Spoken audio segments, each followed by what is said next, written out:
et bienvenue dans ce nouvel épisode de l'Église Ensemble. J'espère que vous allez tous très bien en cette journée de sabbat.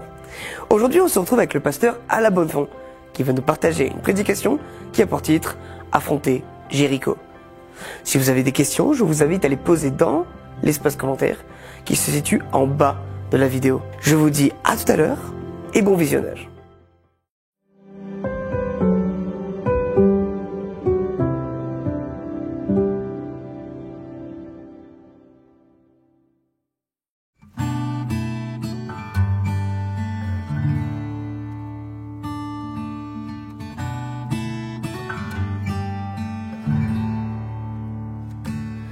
Tel que je suis sans rien à moi, sinon ton sang versé pour moi, et ta voix qui m'appelle à toi, agneau de Dieu, je viens.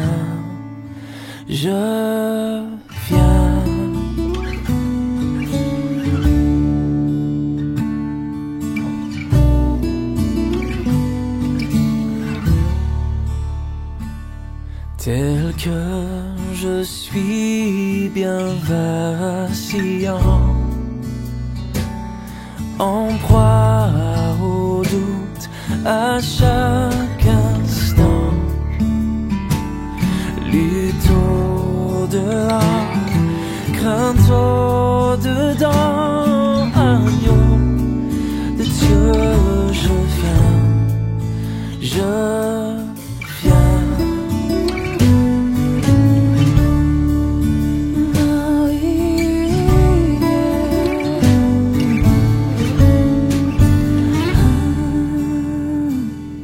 Tel que je suis, ton cœur est prêt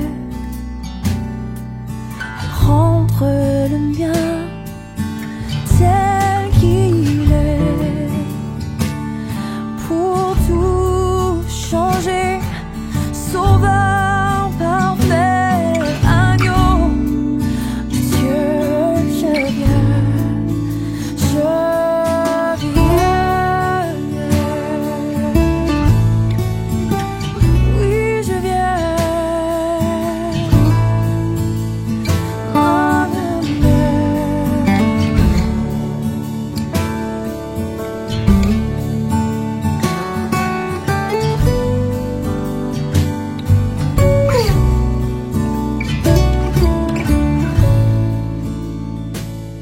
Tel que je suis ton grand amour, à tout pardonner sans retour. Je veux être à toi dès ce jour, agneau de Dieu, je viens. Je veux être à toi dès ce jour, agneau de Dieu, je viens, je viens, je viens, je viens, je viens à toi, Jésus.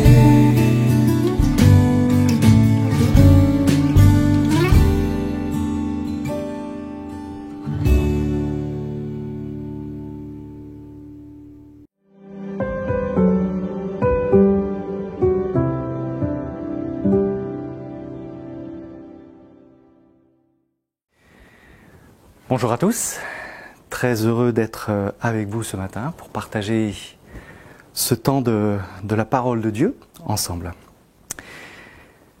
Ça y est, Israël a terminé son errance dans le désert et s'apprête à fouler la terre promise tant attendue. La dernière frontière, qu'est le Jourdain, est franchie avec beaucoup de foi. Ce qui paraît gommer toutes les erreurs du passé et le manque de foi qui collait à la peau de tout un peuple. Cette fois-ci, le peuple dans son entier répond présent et avance en Canaan. passer du désert aux plaines verdoyantes ne devrait pas poser de problème. Et pourtant, se dresse devant moi Jéricho. On pourrait presque les entendre parler juste après le Jourdain. Imaginez deux de ces Israélites attablés et dire « Et dis donc, où est-ce que tu penses t'installer ?» va dire l'un des personnages. Et l'autre de répondre, eh bien, écoute, je ne sais pas encore, j'aimerais aller bien plus au nord, vers la mer de Kinneret. On dit qu'il y a là beaucoup de poissons, et toi? Oh, moi, j'aimerais bien m'installer dans la plaine de Saron, près de la grande mer. On dit que le climat y est doux. Et voilà qu'un troisième personnage arrive et les interrompt dans leur conversation. Mes amis, il faudra remettre à demain vos rêves. Josué vient de nous dire qu'il nous faut prendre d'abord Jéricho. Quoi, Jéricho? Qu'est-ce que Jéricho? Israël pensait avoir fait le plus dur et que l'entrée en Canaan n'était qu'une formalité. Mais Jéricho est le premier obstacle à franchir pour vivre pleinement en terre promise. Peut-être que je pensais en avoir fini avec les errances de ma vie. Et fort d'avoir rencontré Dieu, d'avoir expérimenté la foi à plusieurs reprises, j'étais en droit de profiter enfin d'un repos dans ce royaume de Dieu. Mais voilà que Jéricho se dresse devant moi. Qu'est-ce que Jéricho dans ma vie? Et je dois affronter Jéricho et ses hautes murailles pour profiter pleinement de la terre promise. Je vous invite à prendre avec moi, si vous le souhaitez, le livre de Josué au chapitre 6 et nous lirons quelques versets. Josué, chapitre 6, les versets 1 et 2 pour commencer. Jéricho était complètement fermé devant les Israélites. Personne n'en sortait et personne n'y entrait.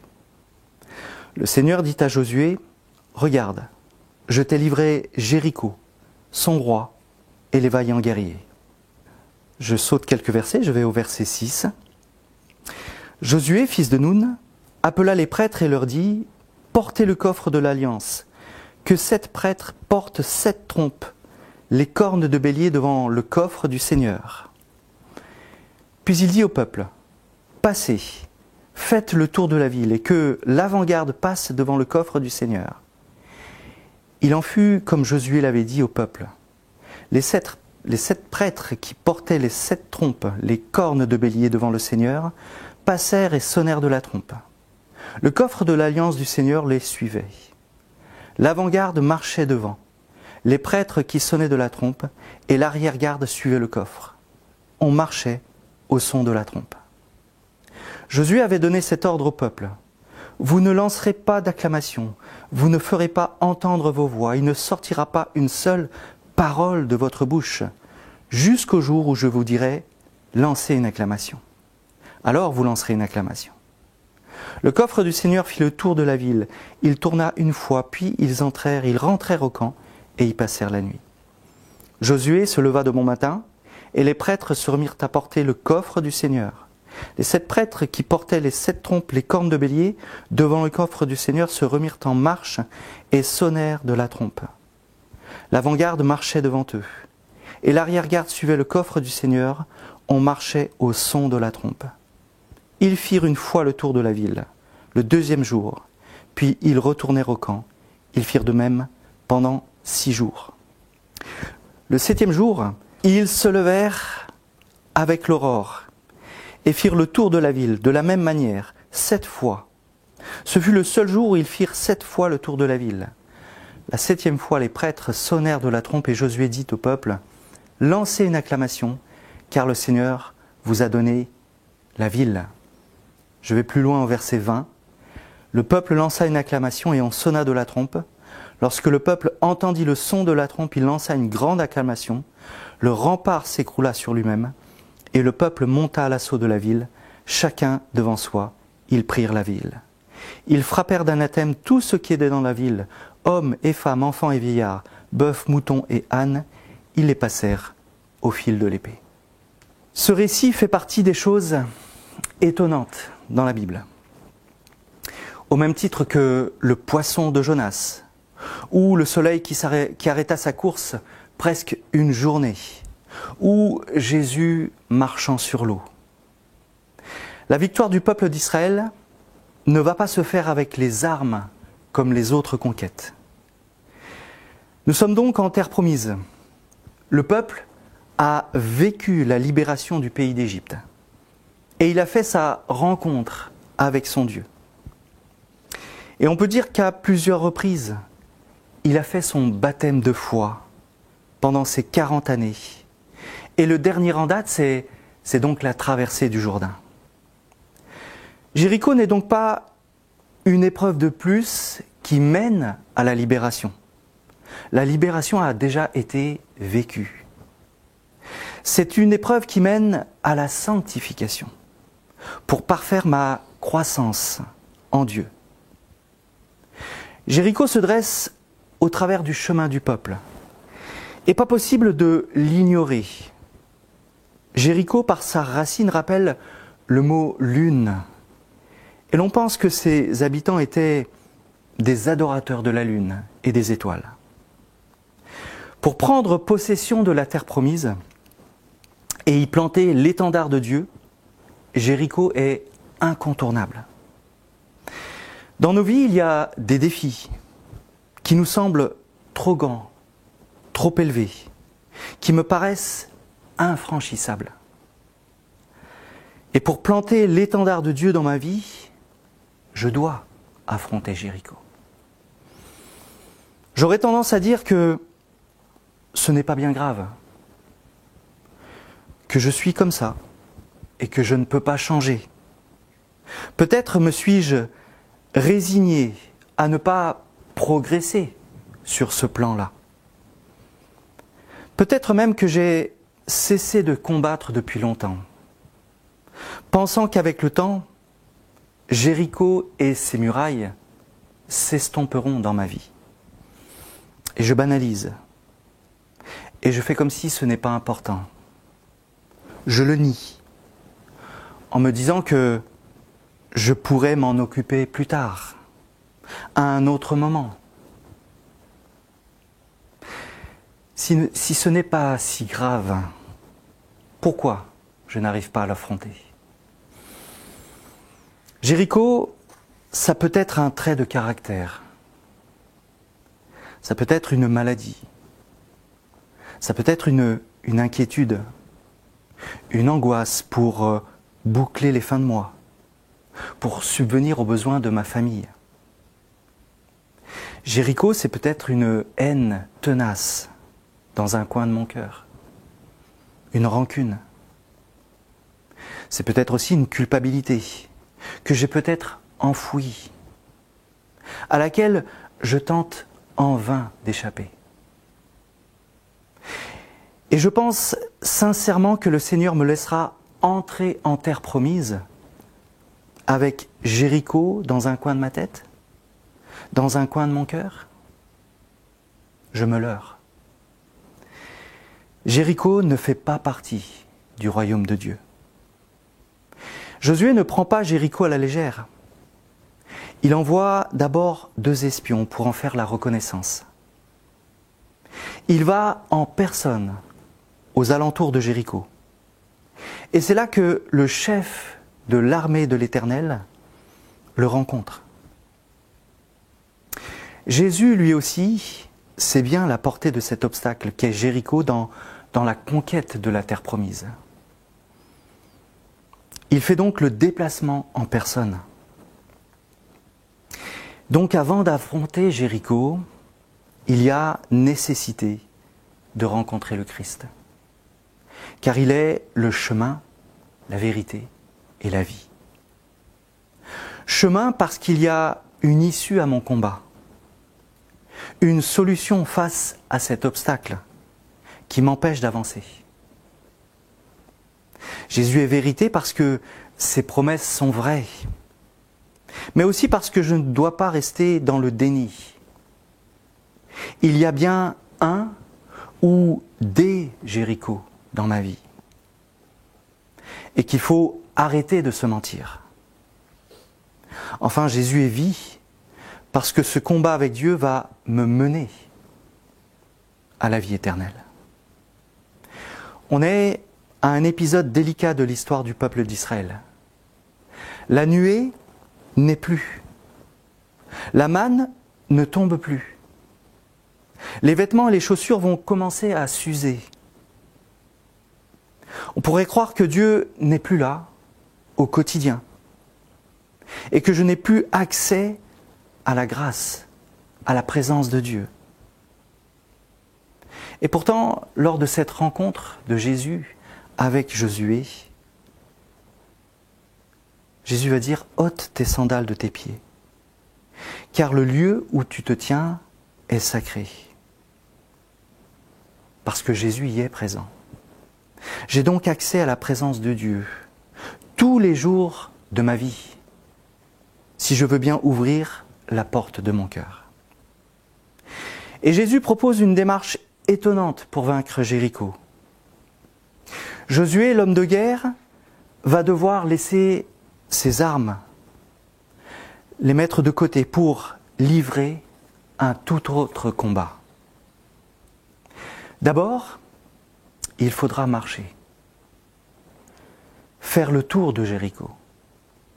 Et cela pendant 6 jours. L'arche de l'Alliance sera portée par les prêtres et 7 prêtres sonneront de la trompette. Et c'est eux qui seront devant, en avant de la troupe. Pour affronter mon Jéricho, il va falloir que j'en fasse le tour. Comme on fait le tour d'un problème. Et pas qu'une fois, mais pour mieux comprendre plusieurs fois, peut-être. Le regarder sous différents angles pour mieux le cerner, pour mieux en faire le siège. C'est l'arche qui est devant, avec à l'intérieur les tables de la loi, le bol de manne et le bâton d'Aaron. C'est dire que la parole de Dieu est mise en avant. La manne, c'est le témoin de la providence de Dieu. Et confier la direction du combat à celui qui sait être aux commandes pour apporter la vie. Dieu marche devant. Qu'est-ce que je mets en avant de ma vie? Sur quoi reposent mes prétentions? Si c'est Dieu que je mets en avant, dans tous mes combats, les murailles tomberont. C'est au rythme et au son des trompettes que le combat va se vivre, par de la musique, des louanges. Et donc le combat à mener est avant tout spirituel. Je ne parle pas des petits bobos de la vie quotidienne. Je parle de ces murailles infranchissables, de Jéricho dans ma vie. Le son des trompettes retentissantes ne sert pas seulement à rappeler au peuple que leur combat est spirituel. Il sert aussi à épouvanter, à ébranler leur adversaire. Devant cet obstacle qu'est Jéricho, le Seigneur m'invite chaque jour à me lever de bon matin et à marcher avec lui par des louanges, des chants et des prières. Est-ce que ce ne serait pas cette attitude que craint l'adversaire?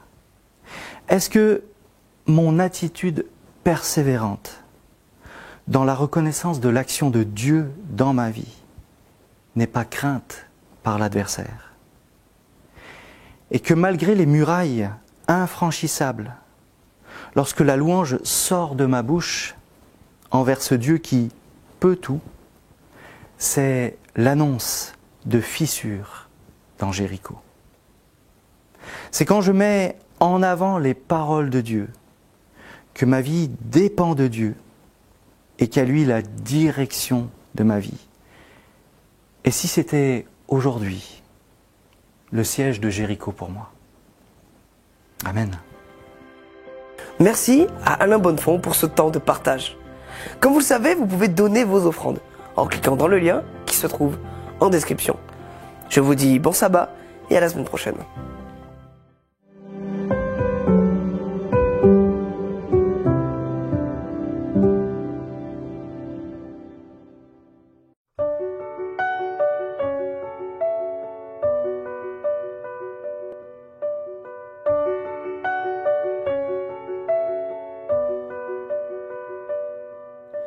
Cherchez d'abord le royaume de Dieu et sa justice,